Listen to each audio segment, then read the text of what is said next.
Martins. Hello, ladies and gentlemen. Welcome to another episode of Grassroot Chats, episode 15. Episode 15 with me, the host, MC SaabiiBoi, and of course, my other host, Dwayne Frank 39. Yeah, The yeah, lads, yeah. the lads are not in the building tonight, but it's all good. We shall continue giving you wonderful topics and chats as we move along. Have you been, sir? All good? So far, so good. It's a good week. Nice bank holiday Monday. Chill day today. So yeah, no That's complaints. good, man. Did you see me on TV on the weekend? On TV, Yeah, you didn't see me. you. You didn't see me running after that police officer at Old Trafford when the fans were protesting. Bro, this If, this is a lot going on right now, boy. if anybody's listening, I actually wasn't at Old Trafford. I was in Coventry before the police comes to knock on my door. So it wasn't me. It wasn't me. But I found that protest quite funny though, because what I don't understand is, as much as the owners have shown their hand and showed us how greedy they want to be, how much money they want to make, they don't respect football, and every other thing that came out from the Super League situation. Why would the fans want to do that to disrupt the game? Why of anything to do? Why affect the game? So now you put Man United a game behind, which means they now have to start creating ways of playing that game again. That game would have been over and dusted.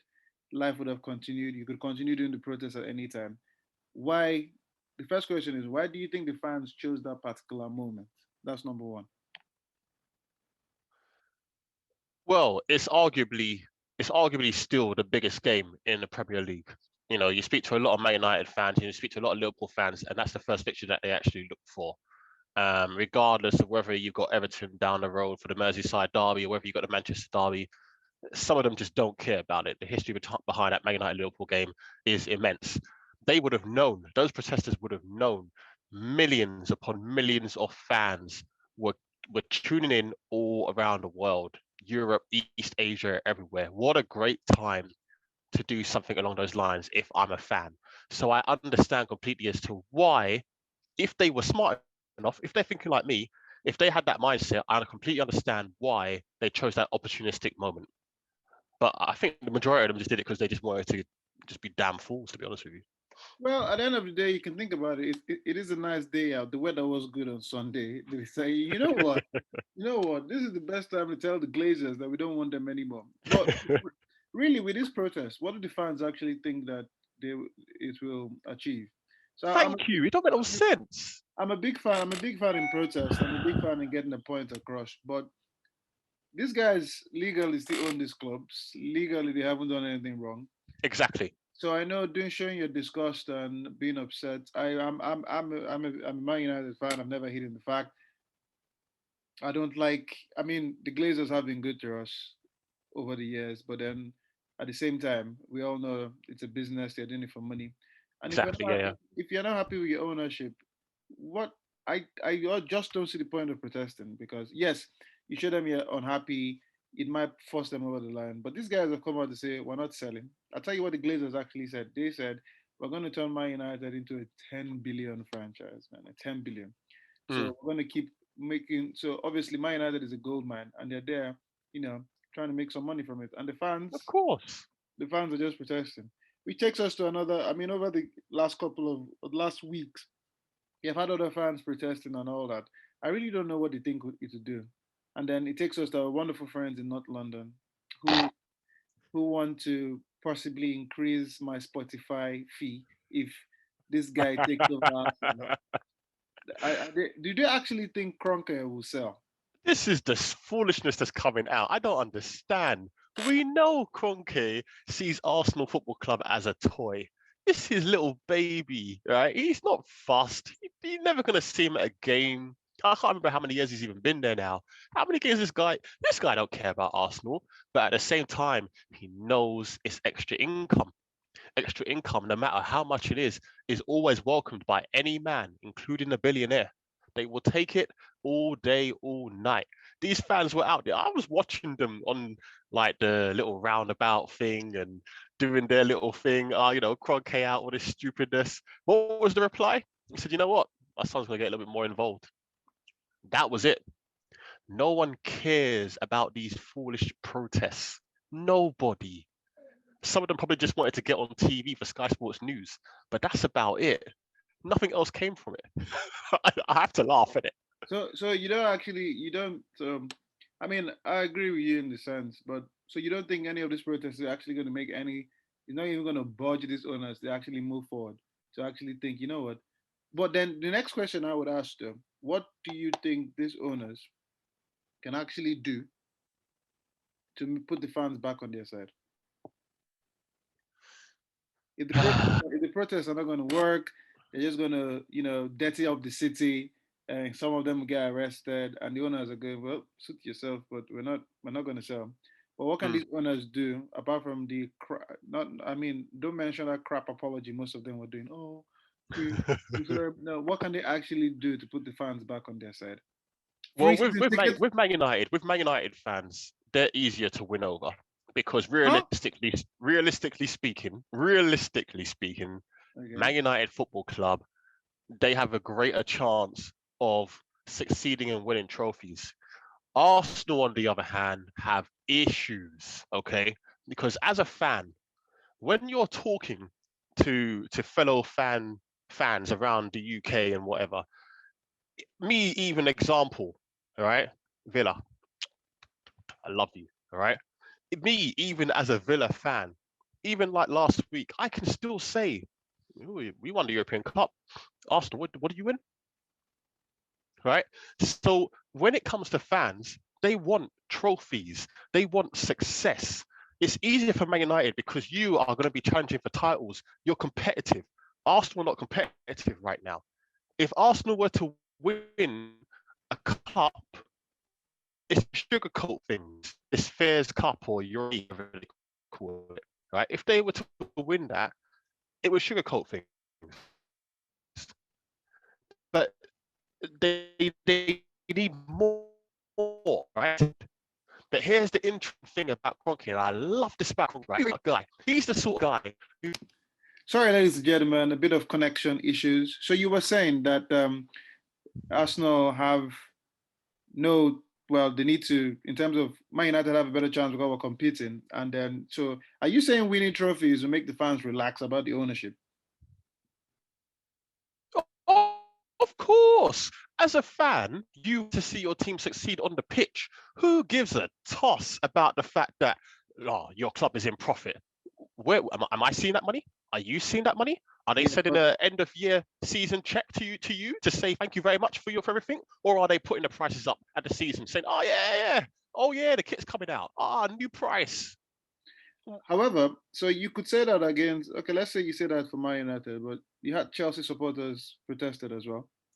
I think you had, I'm not quite sure. I think Liverpool protested as well. Yeah, they did. Okay, so those guys have, I mean, or are you saying those guys had every right to protest because they had, the chance of winning the trophy? And Arsenal, nah, just go home, get some fish and chips, relax. Not not even fish and chips, just get the mushy peas in it. Do you know what I mean? You're not worthy of the fish and chips right now. That's one of the so-called great British dishes, isn't it? Just give them the fish and chips, even give them a slab of gravy in it. Do they need anything else? Do they need anything else? Not really. Do you know what I mean? No one, who cares? No one cares about North London right now. No, Yeah, you know what I mean? yeah, but then but the team winning trophies has nothing to do with the owners, though. Well, it does in terms of if you spend Of money course and it does. all that story. So you're saying if the players can actually win stuff and trophies, it will slowly just put the protest away, and these guys forget about the owners. Of course it will. Of course it will. Because several years ago, when Arsenal were winning the FA Cup, how many years in a row? They've had this financial issue for ages with Kroenke. They've had this issue for ages, but they had something to fall back on. And I tell you what, if they win this Europa League, they're going to fall back on that as well.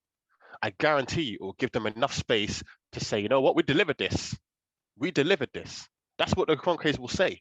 And the fans will lap it up. They will lap it up. I guarantee you it's going to go quiet, the Kroenke out business, until they find themselves back in 9th, 10th place, losing to Scum Brum or no, not even Scum Brum because they're going down in it, right? But until they're losing to teams like Watford, to the Hornets. Congratulations for coming up, Hornets. Well done. I'm Well, happy. You're going but straight back down. well, it's all good. I just hope that this protest won't continue in terms. I mean, you can continue, but stop interrupting games. Yeah, stupid, man. You can show your passion and discuss with the owners in other ways with a peaceful protest. But stop it. I mean, we wanted to watch football on Sunday, but then I was looking forward to Luke Shaw pocketing Salah one more time, and that just. But it is all good. I mean, moving on. A lot of things are happening. A lot of things are happening, and our good friend has found himself a new job. I mean, a couple of weeks ago, we were talking about what's going to happen to him next. Where do you see him going? And I mean, we did say Italy, but we were not actually thinking Roma. I mean, Jose Mourinho is out of the job center already. He's back on. He's back in the job. Signed for Roma for 3-year deal. Now the question is, does Roma have money to spend? Because we all know this guy needs money to well, not needs, but he likes to go to teams that can spend some good cash. Does Roma have any money to spend? The simple answer to that is yes, they do. And I've already predicted that Roma will be in the top 3 next season. Dan Friedkin, billionaire owner, bought them in August 2020. People seem to be forgetting this. I'm waiting. I'm very intrigued to see what Friedkin is going to do. How much money is he going to put into this club? It's a perfect time for Mourinho to go to this club and demand serious cash money. Right? For people who don't know who Friedkin is, go do your little Google, because this guy is serious liquid, serious money. So I personally think it's the right time for Mourinho to go there, because he's all about money and having that financial security to go and buy who he wants. I'm very intrigued to see what Roma are going to do next season with the amount of players that they can possibly bring in. Now they can compete. Considering that Mourinho has had like fallouts and all that story, clearly his reputation speaks louder. I mean, this guy just hasn't been off the market for too long, and he's already straight into a job. Usually these things take time because of the compensation package from the other club, blah blah blah. But this guy is straight in. Next season will be in Italy, capital, playing the likes of Juve and all that. Now the question is, do you think you have an immediate impact with Roma? You said they finish in the top 3, but if they're going to spend money, they don't want to finish in top 3. They actually want to win. Yeah, but you've got to understand that the old lady, Juventus, they're going to be angry next season, and it's going to be interesting to see how they come back.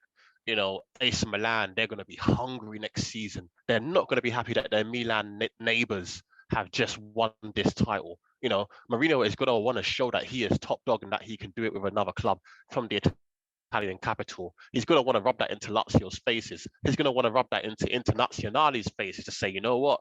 I did everything with you guys. I'm going to show you that I can do it without you. There's a lot going on in that league next season. I'm very fired up for this league next season. Well, I mean, the last time he was in Italy, he won the league. He was there for 2 years, won the league title twice, and won the Champions League. So, and I remember him saying the Italian league was kind of, I think I might be paraphrasing here, but he said it was easy. So it'll be good to see what he gets in for Roma, because I mean there's Conte is there, who just won the Italian Scudetto. I'm sure they'll probably be firing and be ready to take on that. Of course, 100%. Again. However, I must say this though, Mourinho does bring some sort of competitive edge to this. So it'll be good to see what happens in Italy. It'll be good to see what Juve do with Pirlo if they still keep him. Yes, that's a big factor, 100%. And then the question is, if Mourinho has a first bad season, would that be I mean, it might be too early to ask this, but is this like a last chance for Mourinho? Is this a way for him to bring himself back into this I'm a superstar manager limelight? This is the thing with Mourinho. As we've always said, he's a brand. He's always in demand. You know, the question is, if I don't know how patient Roma will be with him, and if he goes, I guess the question really should be, will this be his last job in Europe? I could easily see him doing a Rafa Benitez, going to the likes of China or what have you for a massive payday. I can easily see him doing that.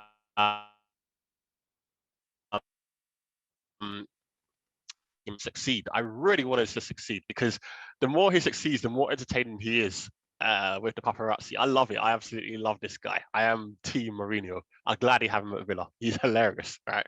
So No. This is his last chance. Do you know what? Now What? what? No, well, I was saying, you said you gladly see him at Villa. I'm like, come on, you don't have the money. You don't, yeah, I mean, you have no money to get hold of Mourinho. You forget we're owned by a billionaire. Oh, why haven't you gotten Do him? your research before you actually say what you need to say. Okay? You know As what makes far me as laugh? this guy is You know, concerned, you we know, are you know, owned by a billionaire. you know what makes me laugh? You have had a billionaire for years, for many years. And what do you have to show for that? Please tell me. El Ghazi, world class. You've had a You know what? billionaire for years. Yeah. Tyrone All Mings, right. world class. Unfortunately. Yep, yep.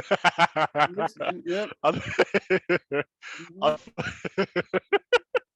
Unfortunately, it's a situation with Aston Villa Okay. where we cannot, of course, obtain the players we would like because we are not competing at this present moment in time for European spots. We're not competing for Champions League. Yeah, but But then, if you're talking about wages, yeah, uh-huh. of course we can compete. Yeah, but then if you can compete with wages, then it's simple. Get a superstar manager who will attract these big boy players to come to Villa.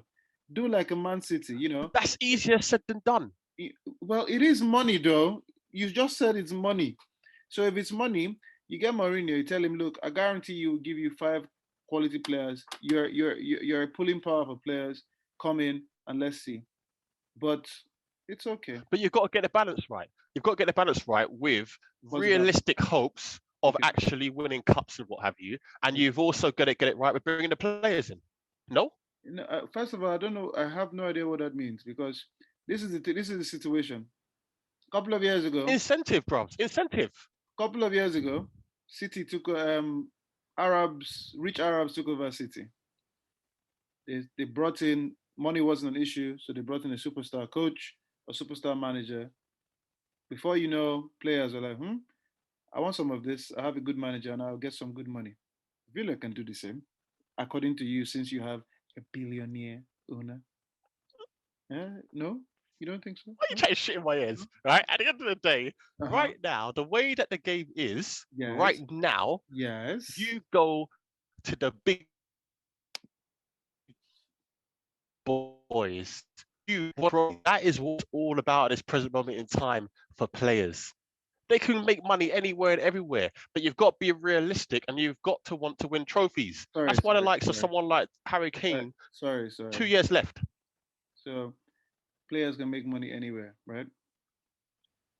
Of course they can. Okay, but what we're talking about here is billionaire owner of Aston Villa. So that means you can offer them something they can't make anywhere else. Yes? No? Anyway, back to Mourinho, and back to Chat the most Mourinho, and shit ever. maybe when Roma, maybe if he leaves Roma at that point, maybe Villa will be able to hire him at that point. But we shall see. We shall see. You're an idiot. You're an idiot. How about that? We wish him all the best in Roma. I mean, Roma is the Italian team I support. So I hope he actually does well. Which brings me to, in terms of, we've gone from fans, we've gone to Mourinho, the social media boycott. Mm-hmm. So this is I mean, educate me if I get this wrong. So I am assuming you had players and Sky Sports and all the big brands, Mm-hmm. all these influencers, sports influencers, boycott social media for 3 days. Yes. Yep, that's right. So I am assuming that with them doing this, there is some major impact and financial impact on these social media platforms. Yes. You'd hope so. You'd hope so. Okay. And because these other guys can promote their content through TV and stuff, what exactly is 3 days going to do? What is it going to do to this? Is it going to show that the power is in the hands of the influencers and the guys that create content? Is it going to show that, oh, we can come off this if we want. What exactly is it going to do? Because it's not going to particularly, I mean, I know it's a start, but it's not going to particularly stop that guy from being racist and sending racist remarks. Because if at the end of the day, if these social media companies don't actually change their approach with thorough research, knowing who these guys are, taking them out, arresting people for hate crimes, and telling you how it's so difficult to catch these people. If, Mm, if they're not going to do all that, what exactly is this boycott going to do? Please educate. absolutely nothing. Say it again. Yeah. What? Oh, yeah. What is it good for? Absolute. You know it, man. Look, this is a waste of time. I don't know why this 3 days was put in place whatsoever. It does absolutely nothing at this moment in time. Unfortunately, every single day we are seeing man, woman coming out, being racially abused, constantly being exposed. The 3 days has probably just made it even worse. We're probably going to come out tomorrow with another person who was racially abused. It's sad, man. It's happening all around the world. It's not going to change anytime soon. This 3 day thing, yeah, it might have hit their pocket, but only by a little bit, the smallest amount possible. Do you think they really give two toss as to whether, over those 3 days, there's a little social boycott? They don't give two toss, man. They don't really care. That's just put them back in the news again. As we always say, every bit of media is good media, whether it's good or bad. So for them, 3 days, please. That's probably what they're saying. Please. So do you not think it's a good start in terms of tackling it? Because I mean, Henri came off this, and he pretty much kind of opened the way for people to realize that, oh, okay, maybe the power might be in our hands. So you don't think it's a start to something bigger? But Start with something bigger to go where? To do what? that's what Because I'm it's gonna asking. because it's gonna continue. Okay, so they're back on. Okay, after the 3 days, the racial abuse is gonna continue, right? So as it continues, what are you gonna do? What, come off for 5 days now? What are you gonna do? What, suddenly you're off for a week? What effect is it making? What effect is it doing? Nothing. It's not doing anything. So what is the real point? Seriously. Well, I guess we'll find out because since they believe it's a start and it's something that might affect the social media companies. Because the only reason I can say is, as you say, we'll probably lose money for some days, 3 days, and then these guys are back on. So I don't know what it's starting, and I don't know where it's leading to, or maybe it's something that time will tell. But I honestly don't know what the boycott is supposed to be doing. I don't know. Waste of time. Absolute waste of time. Anyway, well, we'll see what it's starting or is leading to, and hopefully it will give us a better sense of education as we both of us can possibly see what's going on. But we shall see. We shall see. Chris Eubanks Jr. back in the ring over the weekend. He looked good, looked nice, looked sharp. Yeah, but now the question is, he wasn't fighting anybody of particular pedigree.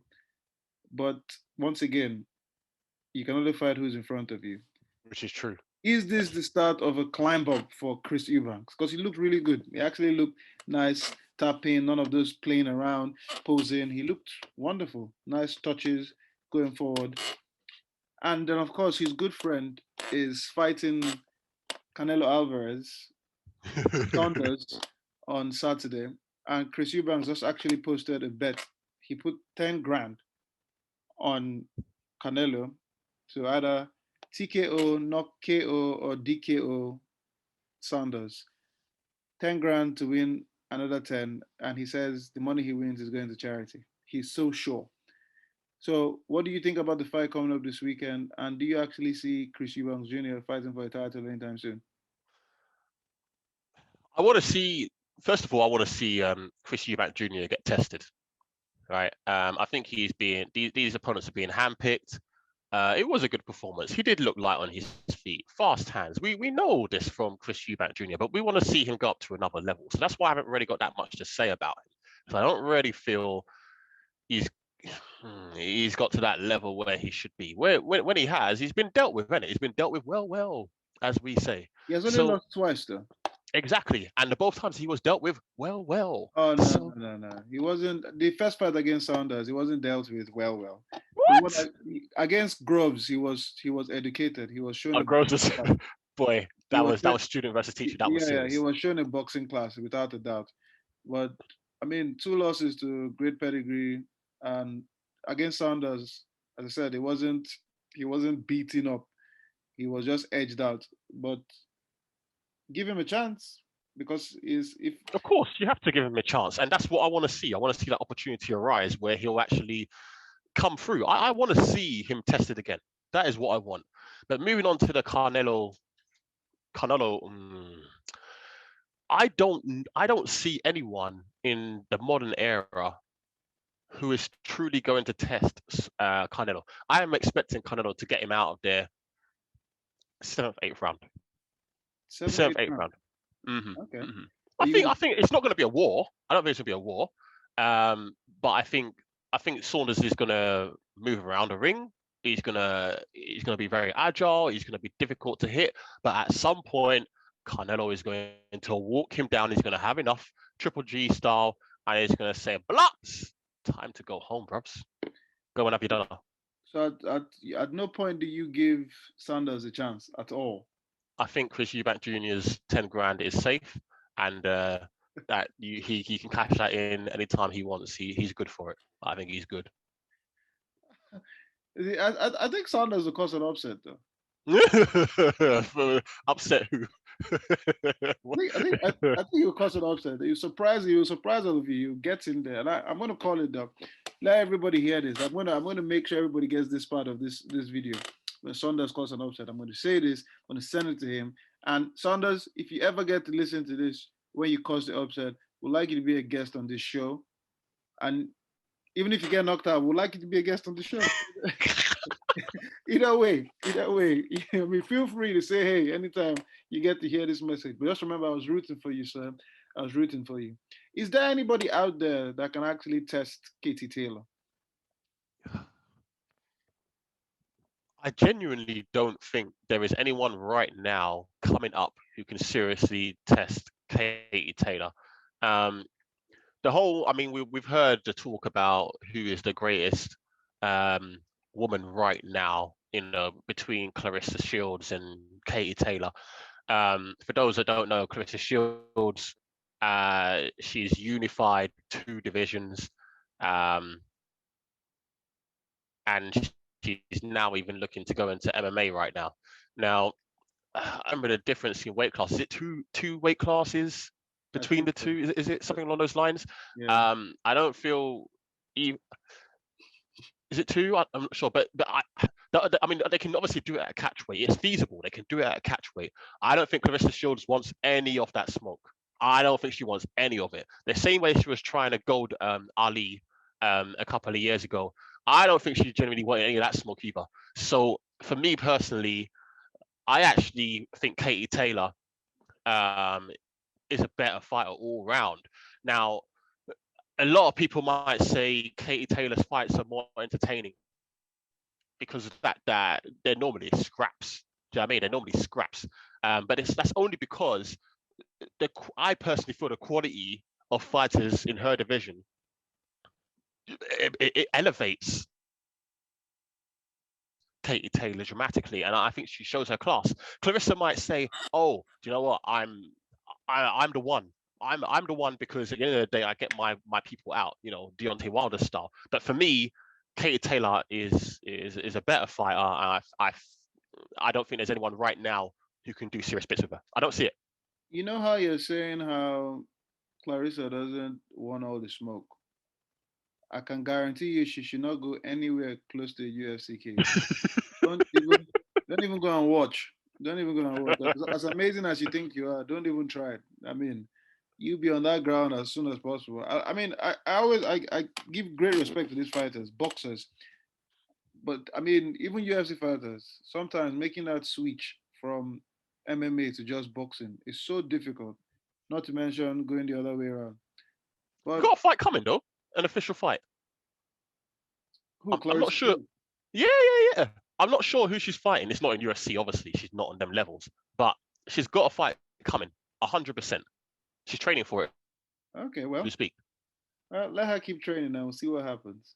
So he's staying in the boxing line.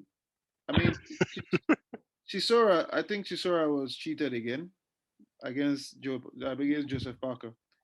I feel best case scenario for Joseph Parker should have been a draw. On both occasions, Draw, yeah. Okay.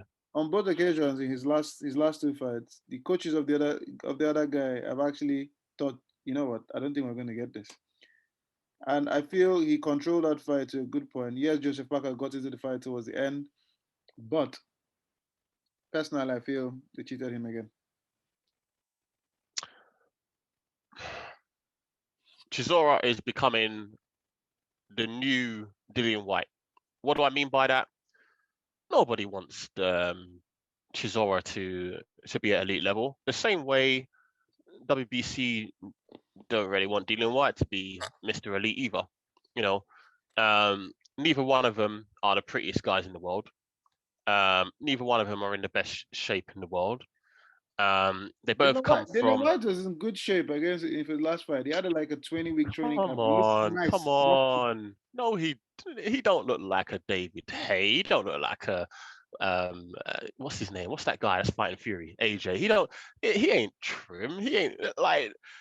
Come on now, Chisora and Dillian White as well. They're both dark skin as well. You know, What's wrong with dark skin? There's nothing wrong with dark skin. I'm dark skin, right? But at the end of the day, these guys, look at their backgrounds as well. You know, Dillian White having a child when he was like 13, 14.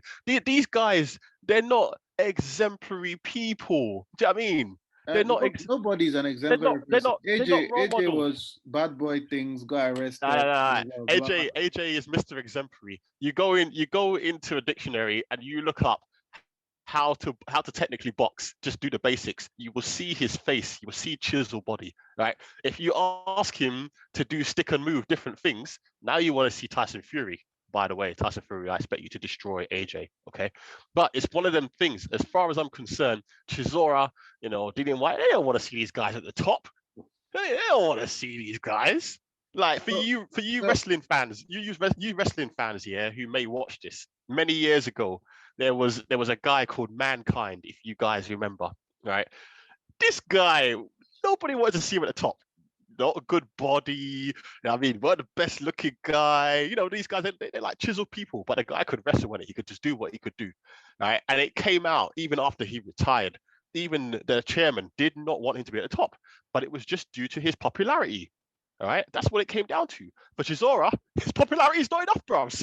He just ain't got it. He just ain't got it, bros. So you're saying the judges don't want him to win because he's not chiseled. He's not exemplary. He's not. That's what you're saying, though. But it's true, though. I'm agreeing with you. That's what I'm saying. If you're WBC, you want the belt around Chisora's waist? So sorry, just to be clear, you're saying they're cheating him because he's not the face of boxing that they want. No, he's not. He's not. All right, he's not gonna say, what, are we gonna compare his character to Tyson Fury? Nope, no point. Are we gonna compare his jab to AJ? No point. Can we compare it to Dillian White? But nope. that's we're not comparing these boys' skills. Okay, can we compare his body? Nope. We're not comparing bodies either. What we're talking about is, did he or did he not win the fight? That's what we're talking about here. The fact that we actually have to debate whether Parker should have got a draw or not tells you all you need to know about this fight. I don't know what does it tell you? It tells you that Chisora could not blast this guy, get him out of there, and because of that, you see your ass home, man. At the end of the day, David Hay's done well. He's done well with Chisora, and he'll try and eke out another fight. I don't know where he can go from here, but he's going to try and eke another one out. Chisora, your time's up, innit? Allow it. You do know that Joseph Parker has only been dropped once. And yes. Just a drop. Just one drop. So it's not like everybody is taking him out. Yeah, I know. Actually, he was dropped twice because Chisora dropped him in the first round. Yeah. Oh yeah. 10 seconds actually. But he couldn't get the job done. So I'm confused. So you're agreeing that they're cheating him, but your reason for them cheating him is that he's not the face of boxing. He's not the face of boxing, is it? Sometimes you need. I would love to see Chisora climb the ladder. the same way I am Team White. I want to see Dillian White get that title bad. I don't think it's gonna happen though. Okay. Oh well. Well, it is all good. It's all good. As we are speaking now, the Champions League is on. City is leading 1-0. So it's fair to say City will get to the final. I think the game tomorrow is better evenly matched. And there was a poll on Twitter that I didn't see because I'm not on Twitter, but somebody told me about. Mm. And it was a comparison of Kaka and Neymar. Who would you pick for your team at their prime? Now, there were arguments going back and forth, blah, blah, blah. Has Neymar achieved, how will I put this question? Will Neymar actually get to the heights of where people see him or want him to be in terms of winning best player in the world? Or will he just always be that player that is good but not very serious, not having an impact? His best chance of winning World Player of the Year is he needs Messi and Ronaldo to retire. That's the first thing. The second thing he needs is for Mbappe to get some horrendous injury because this guy is improving at a serious astronomical pace, and you can see the likes of Mbappe. If he moves to, you know, Germany, England, or Spain or something, you can see him being considered further. I cannot tell you. I actually cannot remember the last time somebody won World Player of the Year when they were actually in France. I actually It don't still remember. boils down. It still boils down to impact, though, because Yeah, it does. It does. And now, Neymar left Barcelona because he wanted to be a top man in his own right in his own team. And that's my opinion. yeah, he And he did. went to PSG, and PSG winning the league is pretty much almost guaranteed. Mm. So if Neymar has a wonderful season, wins the Champions League and the French league and the French Cup, will that be enough to give him Player of the Year? No, because Mbappe would have scored more goals than him, and they will always look at the goal scorers and who actually won it. You know, these Yeah, but certain that's what. things stick But out. that's what I just said. If he wins the Champions League, wins the French league, it's not just goals because if you look at the amount of players that won the league, obviously apart from Messi and Ronaldo in the last how many years, if you look at midfielders such as Modric, Zidane, Kaká, Ronaldinho, they did a whole lot more. Not a whole lot more, but goals wasn't their main thing. It was creation, impact. So if Neymar has all that and he wins all these trophies I just mentioned, will it be enough? No, and there's one big factor as to why it won't be enough. International football. It's a factor. All right. So Luka Modric, yes, did incredibly well for Real Madrid, but don't forget he excelled with Croatia in the World Cup, or was it the Euros, whichever one it was. And that's where I think Mbappe has the advance over the likes of Neymar, because France are going to be semi-final, finals in the Euros or World Cup or what have you, and he's going to be a major influence on that. I genuinely believe they look into these sort of factors as well when it comes to World Player of the Year. So yes, he will do serious bits, Neymar, in Ligue 1, in the Champions League and what have you. But I think those factors will come into it as well, and that's why I just don't see how Neymar can become World Player of the Year. I don't see it. And there's a certain Robert Lewandowski who may have a factor as well. Well, it is all good. It is all good. Well, ladies and gentlemen, we're going to keep it short and sweet today, and hope you've enjoyed this wonderful conversation, especially about Chisora and not having the face. It don't fit. It just don't fit. I'm That sorry. was classic. I do apologize for the internet connections. These are the things that we cannot control, but I hope you enjoyed the episode. It's been another episode of Grassroot Chats with me, MC SaabiiBoi, and Dwayne P. Frank 39. all right, people, speak to you soon. Episode 15, Grassroot Chats. Goodbye.